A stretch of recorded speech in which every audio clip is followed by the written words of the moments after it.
Bien-aimé, toi qui viens tout juste d'ouvrir les yeux sur ce nouveau matin, toi dont le corps porte encore la douceur du sommeil et dont l'âme n'a pas encore tout à fait rejoint le monde du dehors, reste encore un instant dans cet entre-deux précieux, dans cet espace silencieux qui appartient à Dieu avant d'appartenir à la journée. Ne te presse pas. Le monde peut attendre encore quelques minutes. Les responsabilités peuvent attendre. Tout ce qui doit être fait peut patienter. Car ce moment-ci, ce moment où tu te trouves simplement à la frontière de la nuit et du jour, est un moment saint. Un moment que peu de gens savent saisir. Et toi, tu l'as saisi. Tu as choisi, avant toute chose, de te tourner vers Dieu. Et pour cela seul, quelque chose en moi veut te dire, tu as bien fait. Il y a dans ce matin une douceur particulière que je voudrais que tu sentes vraiment. Pas la douceur naïve de ceux qui ignorent les épreuves, car tu sais, toi, ce que c'est que de porter des fardeaux, de traverser des nuits agitées, de se réveiller parfois avec ce poids sur la poitrine, avant même que les premières pensées ne soient claires. Non, la douceur que je veux te faire toucher ce matin est plus profonde que cela. C'est la douceur d'une présence, la douceur d'un Dieu qui n'a pas bougé pendant que tu dormais, qui n'a pas détourné son regard, qui t'a gardé comme une flamme que l'on protège du vent avec le creux de ses mains. Ce Dieu est là. Il est là maintenant, aussi près de toi que ton propre souffle, aussi fidèle ce matin qu'il l'a été depuis le premier jour de ta vie. Alors prends le temps de respirer. Inspire lentement cet air frais du matin qui est lui-même une offrande divine. Chaque inspiration que tu fais est une permission que Dieu te donne de continuer. Chaque souffle est une phrase inachevée que Dieu prononce sur toi. Une phrase qui dit « Je t'aime, je te garde, je suis là ». Expire tout ce qui n'est pas de lui. Les angoisses d'hier soir, les craintes de la nuit, les pensées lourdes qui avaient commencé à s'amasser avant même que tu ne sois pleinement éveillé. Laisse tout cela partir avec l'air que tu expires et reçois, dans chaque nouvelle inspire, la grâce fraîche que Dieu a préparée pour toi avant même que le soleil ne se soit levé.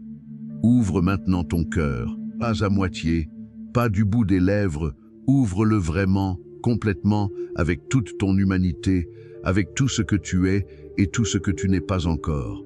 Dieu ne veut pas seulement tes moments de force, il veut aussi tes faiblesses. Il veut tes matins difficiles autant que tes matins radieux.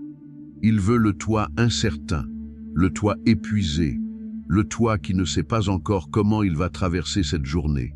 Apporte tout cela et laisse commencer cette prière comme une rivière qui part de toi pour aller à Dieu et qui revient de Dieu pour te traverser et te remplir de lui. Prions ensemble. Seigneur mon Dieu, Père de toute lumière et de toute bonté, je me présente devant toi en ce matin avec un cœur qui déborde de gratitude, même si cette gratitude cherche encore ses mots, même si elle hésite entre l'émerveillement et l'émotion simple d'être là, en vie, debout, capable de te parler. Merci Père. Merci pour ce souffle qui s'est maintenu toute la nuit sans que j'aie eu à lui ordonner de continuer. Merci pour ce cœur qui a battu fidèlement pendant que je dormais, tic-tac après tic-tac, avec une régularité qui n'est pas la mienne mais la tienne, qui est le signe visible et concret de ton intérêt personnel pour ma vie. Car chaque battement de cœur est une intention de Dieu. Chaque battement dit « Je veux que cet enfant-là vive encore. Merci pour le réveil. » Ce réveil qui n'est pas acquis, qui n'est pas automatique, qui n'est pas dû. Il est écrit dans le psaume 3 que tu es, Seigneur, ma gloire, celui qui relève ma tête, et que je me couche, je dors, et je me réveille, car l'Éternel est mon soutien. Tu es mon soutien. Pas l'oreiller, pas le matelas, pas les conditions matérielles dans lesquelles j'ai dormi. C'est toi, Seigneur, qui es le fondement de mon repos et l'auteur de mon réveil. Et ce matin, en ouvrant les yeux, la première pensée que je veux formuler est pour toi. Merci de m'avoir rendu le matin. Merci pour cette nuit que tu as placée comme une frontière bienveillante entre deux journées. Car la nuit n'est pas seulement un vide, une interruption, une parenthèse dans le temps. La nuit est une leçon de confiance. Chaque soir où je m'endors, je lâche le gouvernail de ma vie et je le remets entre tes mains. Et chaque matin où je me réveille, j'ai la preuve que tu l'as tenu. Tu as tenu le gouvernail de ma vie cette nuit. Tu as veillé sur ma maison, sur mes proches, sur mon âme pendant que mon conscient se reposait. Et les nouvelles compassions que tu déverses sur moi ce matin, ces compassions renouvelées chaque jour comme le chante si magnifiquement le livre des Lamentations, je les reçois avec toute la capacité de mon être. Je te remercie pour la protection invisible que tu as exercée cette nuit, car il y a des choses dont je ne saurais jamais que tu m'en as protégé. Des accidents qui ne se sont pas produits parce que tu as agi en amont. Des angoisses qui auraient pu envahir mon sommeil et que tu as apaisées avant même qu'elles ne prennent forme. Des attaques que l'adversaire avait peut-être préparées et que tu as repoussées dans le silence de la nuit sans que j'en sache rien. Cette protection silencieuse, constante, souveraine, je veux te la rendre en gratitude consciente et délibérée ce matin.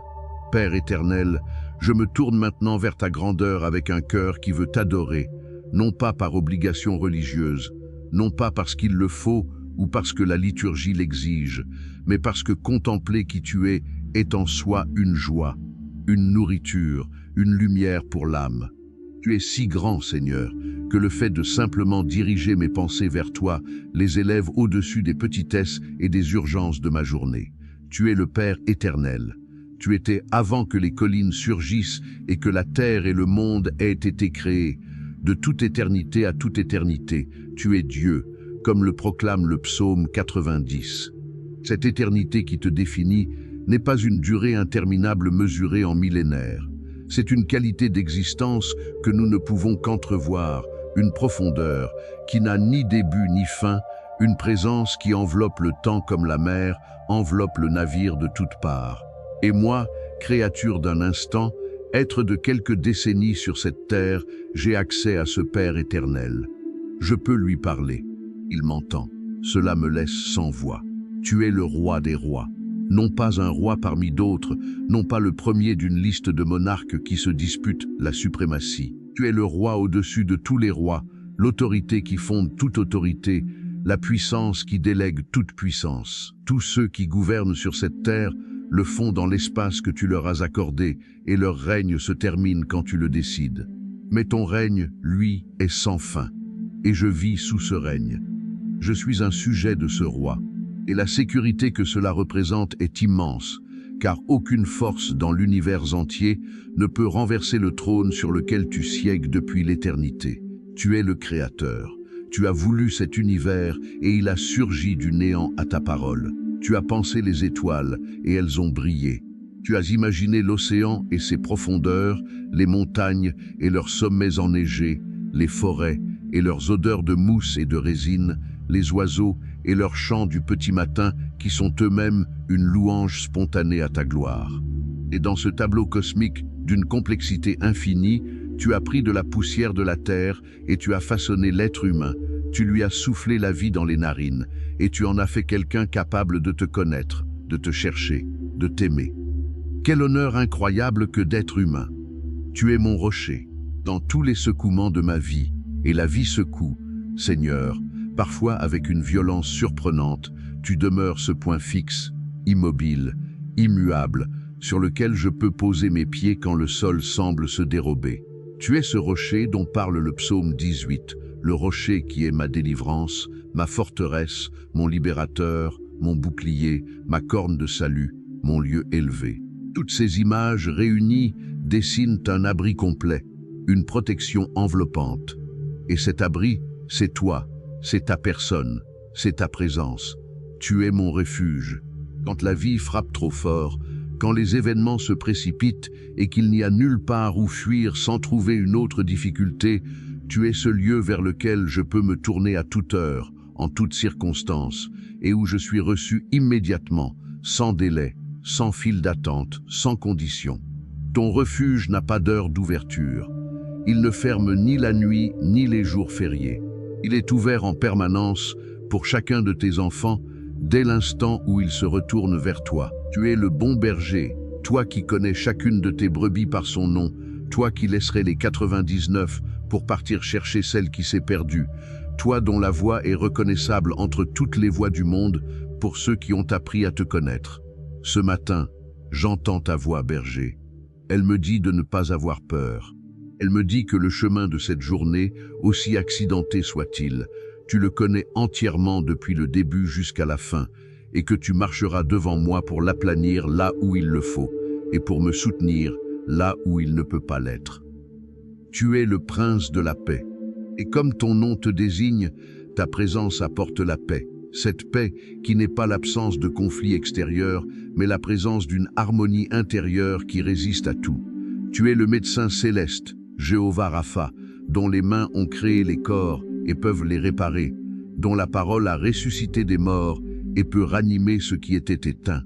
Tu es le Dieu fidèle dont la fidélité ne faiblit jamais, ne s'épuise jamais, ne se décourage jamais de moi-même quand je me décourage de moi-même.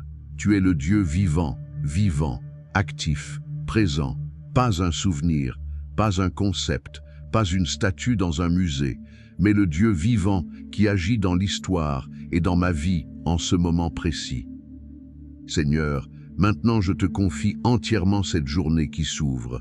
Je te la donne avant qu'elle ne soit entamée, avant que la première heure n'ait écoulé ses premières minutes, avant que les premières décisions ne soient prises. Je te la donne vierge et entière, comme on pose un parchemin blanc entre les mains d'un calligraphe expert, en lui disant « Écris sur cette page quelque chose de beau ».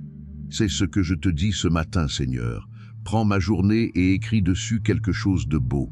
Je te confie mes pensées.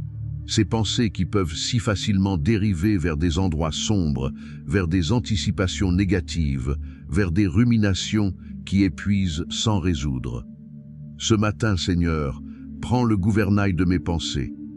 Aligne-les sur ta vérité, car ta parole me dit dans le livre de Proverbes 3, « Confie-toi en l'Éternel de tout ton cœur et ne t'appuie pas sur ta propre intelligence. Dans toutes tes voies, reconnais-le, et il aplanira tes sentiers. » Oui, Seigneur, je me confie à toi, non à mon intelligence limitée et souvent biaisée. Aplanne les sentiers de ma pensée ce matin. Je te confie mes paroles, chaque conversation que j'aurai aujourd'hui, les faciles et les difficiles, celles avec des gens qui m'aiment et celles avec des gens qui me mettent à l'épreuve. Que je n'utilise pas ma langue comme une arme, mais comme un outil de grâce. Que je sache écouter autant que parler. Que mes silences soient aussi parlants que mes mots. Et que ce que je dis aujourd'hui soit toujours le reflet de quelqu'un qui a commencé sa journée en ta présence. Je te confie mes décisions, petites et grandes. Le choix d'un chemin, le choix d'une réponse à donner, le choix de la façon dont je vais réagir à ce qui m'arrivera. Car la vie est une succession de décisions, et la qualité de ma vie dépend en grande partie de la qualité de ces décisions. Sans toi, je peux me tromper de direction.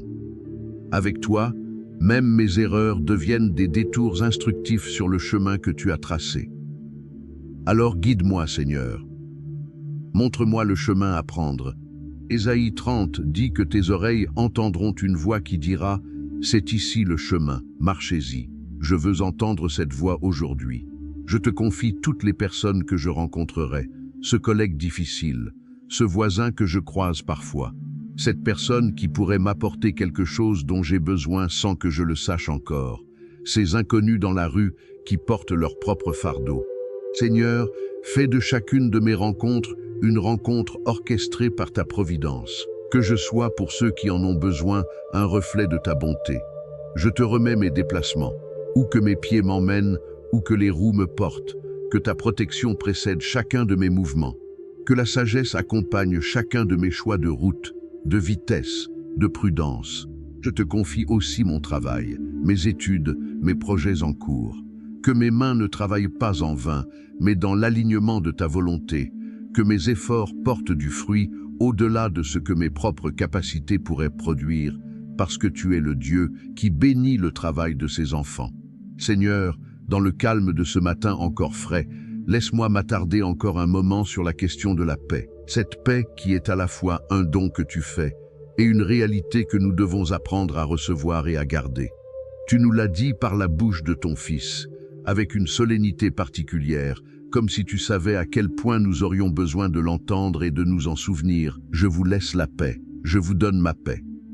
Ce n'est pas comme le monde la donne que je vous la donne. Que votre cœur ne se trouble pas et ne s'alarme pas. Cette paix-là, la paix de Jésus-Christ, n'est pas la même chose que l'absence de problèmes. Elle est sa présence dans les problèmes. et sa présence change tout. Je veux cette paix ce matin, Seigneur. Je ne veux pas traverser cette journée dans l'agitation intérieure, dans la course sans fin de mes propres pensées, dans l'état de tension permanente que le monde moderne semble vouloir nous imposer comme mode de vie normal. Je veux la paix qui dépasse tout entendement et qui garde le cœur et les pensées en Jésus-Christ. Cette paix que Paul mentionne aux Philippiens juste après avoir dit « Ne soyez en souci de rien ». Quelle déclaration audacieuse! Ne soyez en souci de rien. Non pas parce que rien ne mérite d'être pris au sérieux, mais parce que Dieu est au-dessus de tout ce qui mérite d'être pris au sérieux. Donne-moi la sérénité de celui qui sait à qui il appartient. Car je t'appartiens, Seigneur. Je ne suis pas la propriété de mes peurs. Je ne suis pas l'esclave de mes circonstances. Je ne suis pas défini par les difficultés que je traverse ou que j'ai traversées. Je suis ton enfant. Je suis ta création aimée. Je suis celui sur qui tu as posé tes yeux depuis avant la fondation du monde et que tu n'as jamais lâché des yeux depuis. Cette identité-là est indestructible. Elle est mon encre. Et avec la sérénité, donne-moi la confiance. Cette confiance active, dynamique, qui ne reste pas passive dans l'attente, mais qui avance, qui ose, qui se met en mouvement dans la foi. Parce qu'elle sait que Dieu est derrière elle, devant elle, à côté d'elle. La confiance du petit David qui avançait vers Goliath, non pas parce qu'il ignorait la taille de son adversaire, mais parce qu'il connaissait encore mieux la puissance de son Dieu. Cette confiance, Seigneur, insuffle-la dans chaque cellule de mon être ce matin. Et la joie. Je veux te parler de la joie, Seigneur, parce qu'elle est peut-être la chose qui manque le plus dans nos vies chrétiennes, non pas par manque de foi, mais par manque de conscience de ce que nous avons déjà. La joie du Seigneur est ma force. Ce verset de Néhémie 8 est une proclamation que je veux m'approprier ce matin. Ma force ne vient pas de ma volonté propre, de ma résistance psychologique, de mes ressources internes. Elle vient de la joie que tu mets dans mon cœur quand je te cherche. Et toi, le Saint-Esprit, toi qui habites en moi depuis le jour où j'ai reçu Jésus comme Seigneur et Sauveur, tu es la source de cette joie. Fruit de l'Esprit, parmi lesquels la joie occupe la deuxième place après l'amour, viens produire en moi ce fruit aujourd'hui. Père de miséricorde, Dieu de toute consolation, ces titres que Paul te donne au début de sa deuxième lettre aux Corinthiens expriment quelque chose de précieux que je veux approfondir maintenant dans cette prière. Car il y a des gens qui prient avec moi ce matin et qui souffrent dans leur corps. Des gens dont la douleur physique est la première réalité qu'ils rencontrent chaque matin au réveil, avant même d'avoir eu le temps d'une pensée consciente. Des gens dont les articulations font souffrir, dont les organes envoient des signaux de détresse, dont la tête résonne d'une douleur sourde et constante qui ne les quitte jamais vraiment. Seigneur, tu es le Dieu qui guérit, non pas dans le passé seulement, maintenant. Tu n'as pas changé entre les miracles de l'Évangile et aujourd'hui. Tu n'as pas décidé à un moment de l'histoire de cesser de guérir, car tu es le même hier, aujourd'hui et éternellement, et ta compassion pour ceux qui souffrent n'a pas diminué d'un seul gramme depuis le jour où Jésus a tendu la main vers le lépreux qui pensait n'être pas touché depuis des années et lui a dit « Je le veux, sois purifié ». Je te prie pour toutes les personnes hospitalisées en ce moment, celles qui se réveillent ce matin dans un lit d'hôpital, entourées de perfusions et d'appareils de monitoring, loin du confort de leur maison, peut-être seules si les visites ne sont pas autorisées, peut-être effrayées par ce que les médecins leur ont dit ou n'ont pas encore osé leur dire. Seigneur, sois leur visiteur invisible, sois la paix dans leur chambre, sois la force dans leur corps, et guide les mains et les esprits des médecins, des infirmières, de tout le personnel soignant qui s'occupe d'eux, car tu es le Dieu qui travaille aussi à travers eux, pour ceux qui vivent avec la dépression. Cette réalité que les autres ne voient pas souvent parce qu'elle ne se manifeste pas toujours à l'extérieur, mais qui ronge de l'intérieur avec une constance épuisante. La dépression qui fait que les matins sont les moments les plus lourds, parce que chaque nouveau jour représente un nouveau fardeau à porter sans savoir d'où viendra la force. Seigneur, toi qui as connu le Gethsémani, toi dont l'âme a été triste jusqu'à la mort, toi qui n'es pas étranger à la profondeur de la détresse humaine, viens à ceux qui sont dans cette vallée. Pose ta main sur eux, parle-leur, et envoie les bonnes personnes autour d'eux pour qu'ils ne soient pas seuls. Pour ceux qui luttent contre l'anxiété chronique, cette vigilance intérieure qui ne se repose jamais, cette alarme qui semble bloquée en position ouverte, cette incapacité à simplement être sans anticiper le danger. L'anxiété est une prison aux barreaux invisibles, et tu as les clés de cette prison. Tu es celui qui dit « Ne crains pas, car je suis avec toi. Ne promène pas des regards inquiets, car je suis ton Dieu. Je te fortifie, je viens à ton aide, je te soutiens de ma droite victorieuse. » Ésaïe 41 et verset 10. Cette promesse est pour aujourd'hui, pour maintenant, pour ceux que l'anxiété tient prisonniers, pour ceux qui portent des traumatismes non guéris, ces blessures de l'âme qui remontent parfois à l'enfance, ces événements violents ou douloureux qui ont laissé des empreintes profondes dans la mémoire et dans le corps. Le traumatisme change la façon dont on perçoit le monde, dont on interprète les comportements des autres, dont on ressent sa propre valeur. Mais toi, Seigneur, tu es plus profond que n'importe quel traumatisme. Tu peux rejoindre l'âme dans ses couches les plus profondes, là où personne d'autre ne peut aller. Et là, tu peux guérir, tu peux libérer, tu peux restaurer. Pour les cœurs brisés, par la perte d'un être aimé, par une rupture, par une trahison, par un deuil que personne autour de soi ne comprend vraiment. Le cœur brisé est une réalité que la Bible ne minimise pas. Le psaume 34 dit que l'Éternel est proche de ceux qui ont le cœur brisé et qu'il sauve ceux qui ont l'esprit dans l'abattement. Proche, pas observateur de loin, proche, aussi proche que le souffle. Seigneur, approche-toi encore davantage de ceux dont le cœur saigne ce matin. Laisse-les sentir ta présence comme un baume. Seigneur, de toute tendresse, je veux maintenant entourer dans cette prière chaque famille représentée parmi ceux qui prient avec moi. Car la famille est au cœur de ton cœur. Tu as choisi de nous révéler ton amour principalement à travers cette réalité humaine de la parenté. Tu es notre Père, nous sommes tes fils et tes filles. Jésus est notre frère aîné, parce que tu savais que l'amour familial, malgré ses imperfections, était le miroir le plus parlant de l'amour divin que nous serions capables de comprendre. Pour chaque père qui se lève ce matin avec la conscience de ses responsabilités envers ses enfants, pour ceux qui se sentent à la hauteur et pour ceux qui se sentent dépassés, pour les pères qui ont fait des erreurs et qui portent cette culpabilité silencieuse, pour les pères qui aimeraient être plus présents mais que les circonstances éloignent. Seigneur, donne à chaque père le cœur d'un berger, la sagesse d'un juge, la tendresse d'un ami et la fermeté d'un guide. Pour chaque mère dont l'amour est une force tranquille et souterraine qui nourrit une famille souvent sans être remarquée ni célébrée. Pour les mères épuisées, pour les mères qui portent seules la charge de leurs enfants, pour les mères qui s'inquiètent pour un enfant malade ou éloigné ou perdu dans des chemins difficiles. Seigneur, recharge ces mères de ta force. Rappelle-leur que tu vois leur sacrifice et que rien de ce qu'elles font par amour n'est jamais perdu. Pour les enfants, ces petits êtres fragiles et merveilleux dont la formation se joue en grande partie dans ces premières années de vie que nous voyons parfois fuir trop vite. Protège chaque enfant, Seigneur. Protège-les des prédateurs de toutes sortes. Protège-les des influences qui pourraient les entraîner loin de toi. Et plante dans chaque cœur d'enfant la graine d'un amour pour toi qui germera en son temps et qui deviendra un arbre solide. Pour les couples, ceux qui s'aiment avec facilité en ce moment et ceux qui s'aiment avec effort. Le mariage est une aventure magnifique et exigeante, Seigneur. Soutiens les couples dans leurs moments de tension. Rappelle-leur leur engagement mutuel. Et là où des ruptures semblent inévitables, là où des divorces semblent la seule issue, je te demande d'intervenir.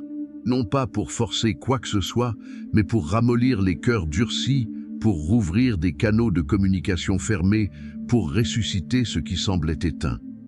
Pour les grands-parents, ces témoins vivants de ta fidélité à travers les générations, ces porteurs d'histoire et de sagesse, ces intercesseurs discrets qui prient souvent pour leur famille avec une ferveur dont personne ne mesure vraiment l'impact. Bénis-les, Seigneur, protège leur santé, et que les jours qui leur restent soient remplis de ta présence douce et lumineuse. Pour les personnes seules qui souhaiteraient ne pas l'être, celle qui regarde les familles autour d'elle avec un mélange de joie pour les autres et de douleur pour elle-même. Seigneur, tu es celui qui place les solitaires dans une famille. Le psaume 68 dit cela avec une beauté qui m'émeut toujours. Dans ton temps, dans ta sagesse, pourvois à ce besoin profond de lien, d'appartenance, de compagnonnage. Et en attendant, sois toi-même leur famille. Père généreux, Dieu de toute bénédiction, je viens maintenant te présenter les besoins et les désirs légitimes de ceux qui prient avec moi ce matin, non pas pour imposer ma volonté à la tienne, mais pour ouvrir avec confiance les mains de l'enfant devant son Père, qui sait que son Père voit, sait et donne au bon moment. Je te demande ta faveur divine sur chaque vie. Cette faveur qui va devant, qui prépare les chemins, qui dispose les cœurs, qui ouvre les portes au bon moment. Proverbe 8 dit que celui qui me trouve a trouvé la vie et a obtenu la faveur de l'Éternel. Que nous trouvions ta faveur ce jour, Seigneur, non pas pour notre prestige, mais pour que ta gloire soit visible dans nos vies. Je te demande la sagesse pour chacun d'entre nous. Cette sagesse qui est le fondement de toute réussite vraie et durable. Car les succès construits sans sagesse s'effondrent, mais ceux que la sagesse divine bâtit résistent à toutes les intempéries. Donne-nous la sagesse de gérer nos relations, nos finances, nos responsabilités professionnelles, nos engagements familiaux. Une sagesse pratique, ancrée dans ta parole, nourrie par ta présence. Pour ceux qui traversent des difficultés financières, et ils sont nombreux, Seigneur, même parmi ceux qui ne le montrent pas, des dettes qui s'accumulent, des factures qui arrivent quand les comptes sont à sec, des salaires insuffisants pour les besoins réels de la famille, des prêts dont les échéances écrasent. Seigneur, tu es Jéhovah Jireh, le Dieu qui pourvoit. Tu as fait pleuvoir la manne dans le désert, tu as multiplié les pains et les poissons, tu as rempli les jarres vides au mariage de Cana. Tu peux pourvoir à mes besoins selon ta gloire et tes richesses en Jésus-Christ. Je te fais confiance pour cela. Pour ceux qui cherchent un emploi depuis des semaines, des mois parfois, qui ont envoyé des candidatures sans réponse, qui commencent à douter d'eux-mêmes à force de refus, Seigneur, ouvre une porte. Ouvre la bonne porte, pas n'importe laquelle, la porte que tu as toi-même préparée, celle qui mène là où tu veux que cette personne aille. Et donne-lui la persévérance de continuer à frapper jusqu'à ce que cette porte s'ouvre. Pour les étudiants qui ont des examens à venir, pour ceux qui ont peur d'échouer malgré leurs efforts, pour ceux qui ont du mal à se concentrer, dont l'esprit s'éparpille, Seigneur, affûte leur intelligence, amplifie leur capacité mémorielle et donne-leur cette paix intérieure qui permet à l'esprit de fonctionner à son meilleur dans les moments de pression. Pour tous ceux qui portent un projet, une vision, un rêve qui tarde à se réaliser, ces rêves que tu as toi-même déposés dans leur cœur, car les rêves qui viennent de toi ne disparaissent jamais vraiment, ils attendent le bon moment dans les chambres de l'âme. Seigneur, donne de la vie à ces projets. Envoie les ressources humaines, financières et spirituelles nécessaires, et que la réalisation de ces projets te glorifie. Bien-aimé, je veux m'arrêter ici un moment et te parler directement à toi qui souffres. Pas d'une souffrance imaginaire ou exagérée, mais d'une vraie souffrance, d'une épreuve réelle qui a quelque chose d'usant dans sa durée ou d'écrasant dans son intensité. Je veux te parler avec le respect que mérite ta douleur et la franchise de quelqu'un qui ne veut pas vous proposer des réponses toutes faites. Les épreuves existent. Jésus ne nous a pas promis leur absence. Il nous a dit, « Dans le monde, vous aurez des tribulations ». Mais il a ajouté immédiatement, « Soyez sans crainte, j'ai vaincu le monde ». Cette promesse ne signifie pas que les problèmes disparaîtront immédiatement, ni que la douleur sera anesthésiée. Elle signifie que dans tes tribulations, tu n'es pas seul. Elle signifie que le Dieu qui a vaincu le monde est avec toi dans ton épreuve. Elle signifie que l'issue de ton combat a déjà été décidée en ta faveur. Pour ceux qui ont pleuré cette nuit, des larmes que personne n'a vues, dans l'obscurité d'une chambre silencieuse ou dans la salle de bain pour ne pas inquiéter les autres. Ces larmes n'ont pas été perdues. Le psaume 56 dit que tu recueilles mes larmes dans ta gourde. Dieu collecte nos larmes. Il n'en laisse tomber aucune dans le vide. Chaque larme que tu as versée a été reçue par lui a eu une valeur devant lui, l'a ému. Car il n'est pas un Dieu insensible. Il est le Père qui court vers son Fils prodigue quand il le voit encore de loin. Pour ceux qui ont été trahis, par un ami intime qui a partagé ce qui lui avait été confié, par un partenaire qui avait promis fidélité, par un associé qui a profité de la confiance accordée. La trahison est une blessure particulière parce qu'elle vient de l'intérieur du cercle de confiance. Mais Jésus aussi a été trahi par un des siens. Il sait ce que c'est. Et il a su transformer la pire trahison de l'histoire humaine en acte de rédemption pour l'humanité entière. Ce qu'il a fait avec la trahison de Judas, il peut le faire avec celle que tu as subie, pour ceux qui vivent sous le poids de l'injustice. Cette sensation d'avoir été lésé, mal jugé, maltraité, de n'avoir pas reçu ce qui était dû. L'injustice est douloureuse et parfois longue à se résoudre sur le plan humain. Mais Dieu est juge. Il voit tout, et il dit dans Romains 12, « Ne vous vengez pas vous-même, bien-aimés, mais laissez place à la colère de Dieu, car il est écrit, « La vengeance est à moi, c'est moi qui rétribuerai. » Mets cette affaire entre ses mains. Il est le meilleur défenseur que tu puisses avoir, pour ceux qui traversent une période de doute, où la foi semble vaciller comme une flamme dans le vent, où les prières semblent ne monter nulle part, où Dieu semble silencieux. Ce silence de Dieu n'est pas une absence, c'est souvent une profondeur. Il y a des moments dans la vie spirituelle que Jean de la Croix appelait la nuit obscure de l'âme, où les consolations sensibles se retirent pour que la foi puisse s'approfondir, puisse se libérer de la dépendance aux émotions et s'ancrer dans la réalité de Dieu lui-même. Si tu es dans cette nuit, continue à marcher. L'aube vient. Elle vient toujours. Père, je reviens à toi maintenant avec un cœur encore plus plein qu'en commençant cette prière, car parler de toi gonfle le cœur. Contempler ta grandeur et ta bonté amplifie la gratitude plutôt qu'elle ne l'épuise. Alors je veux te remercier encore. Te remercier avec une ardeur nouvelle, avec une profondeur que seule cette prière a pu me donner ce matin. Merci pour chaque lever de soleil auquel tu m'as permis d'assister, pour chaque saison que tu as fait traverser à ma vie, pour les printemps joyeux et les hivers difficiles, parce que dans les deux, tu étais présent. Merci pour les personnes que tu as envoyées dans ma vie au bon moment. Merci pour les portes que tu as ouvertes quand je ne voyais aucune issue. Merci pour les portes que tu as fermées et qui m'ont protégé de chemins que j'aurais regrettés. Merci pour ta parole, cette Bible que nous pouvons tenir dans nos mains, lire dans notre langue, creuser dans nos cœurs. Cette parole qui est une lampe pour nos pieds et une lumière sur notre sentier. Cette parole qui ne passe jamais, qui ne vieillira jamais, qui sera encore vraie et puissante le dernier jour de l'histoire humaine comme elle l'était le premier. Quelle richesse inestimable que d'avoir accès à la parole de Dieu. Merci pour la prière elle-même, pour ce privilège extraordinaire que tu nous accordes de t'approcher, de te parler, d'être entendu. Combien de fois avons-nous sous-estimé ce que nous avons dans la prière? Nous avons accès au roi de l'univers. Nous pouvons lui parler à toute heure. Il ne décroche jamais. Il ne se fatigue jamais d'entendre. Il répond. Pas toujours comme nous l'attendons. Pas toujours dans les délais que nous souhaitons. Mais il répond toujours selon sa sagesse infinie et son amour parfait. Merci d'avance pour tout ce que cette journée va apporter, pour les surprises de ta grâce que je ne peux pas encore anticiper, pour les moments où je te verrai à l'œuvre dans des détails apparemment insignifiants, pour les forces que tu renouvelleras au moment précis où j'en aurai besoin, pour la main invisible, mais réelle que tu maintiendras sur ma vie de l'aurore au soir.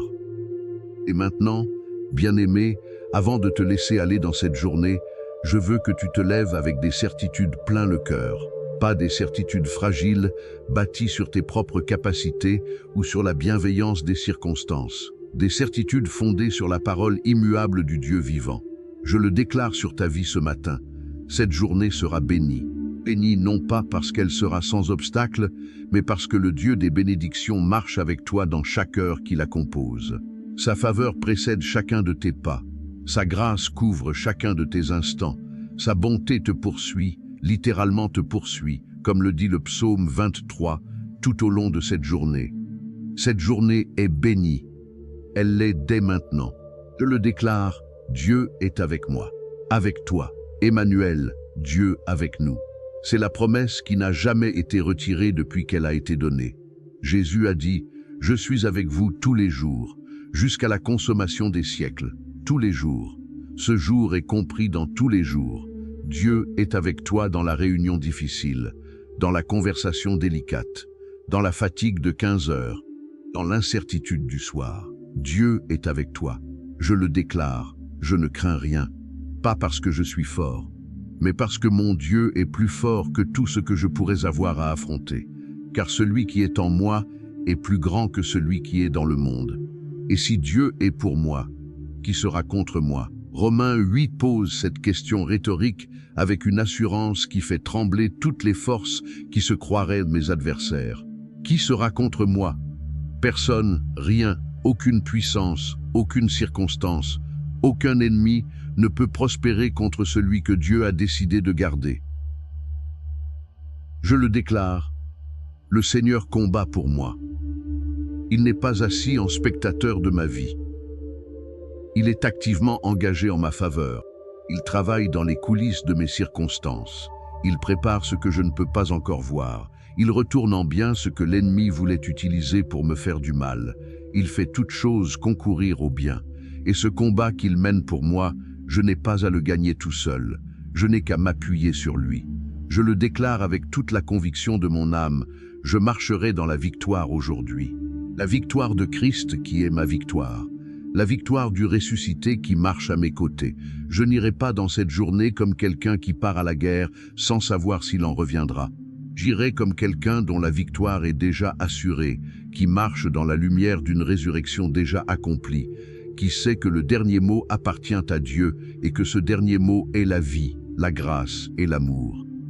Père, au terme de cette prière que nos cœurs ont portée ensemble jusqu'ici, je m'incline encore une fois devant ta majesté avec une âme remplie de ta présence. Cette prière a été comme un voyage à travers la louange et l'adoration, à travers les besoins de ma vie et de ceux que j'aime, à travers les blessures du monde et les espérances du ciel. Et à chaque étape de ce voyage, tu étais là, tu es là, tu seras là. Sur toi, bien-aimé, sur toi qui as prié avec moi ce matin, sur toi dont le cœur s'est ouvert dans la douceur de cette heure, je prononce maintenant la bénédiction de la grâce que Dieu lui-même a formulée pour son peuple à travers Moïse et Aaron dans le livre des Nombres, cette bénédiction qui a traversé les siècles sans vieillir d'une syllabe. Que l'Éternel te bénisse et te garde, que l'Éternel fasse luire sa face sur toi et t'accorde sa grâce, que l'Éternel tourne sa face vers toi et te donne la paix. Que cette bénédiction ne reste pas dans les mots, mais s'installe dans ta réalité. Que sa garde soit concrète et palpable autour de toi. Que sa face lumineuse illumine chaque espace de ta journée. Que sa grâce soit ta compagnie constante. Que sa paix soit ton état intérieur de base, pas seulement dans les moments de calme, mais aussi dans les moments de turbulence. Va maintenant. Va avec confiance. Va avec légèreté dans l'âme. Va avec la certitude que rien de ce que cette journée t'apportera ne sera trop grand pour ton Dieu. Car lui qui a créé les étoiles et qui les appelle toutes par leur nom prend soin de toi, toi dont il connaît le nom, dont il a compté les cheveux sur la tête, dont il a tracé les jours dans son livre, avant même qu'un seul d'entre eux n'existe. Tu es aimé d'un amour qui ne change pas. Tu es gardé par une main qui ne lâche pas. Tu es accompagné par une présence qui ne s'absente pas. Seigneur, reçois cette journée, reçois cette vie, reçois ce cœur. Amen.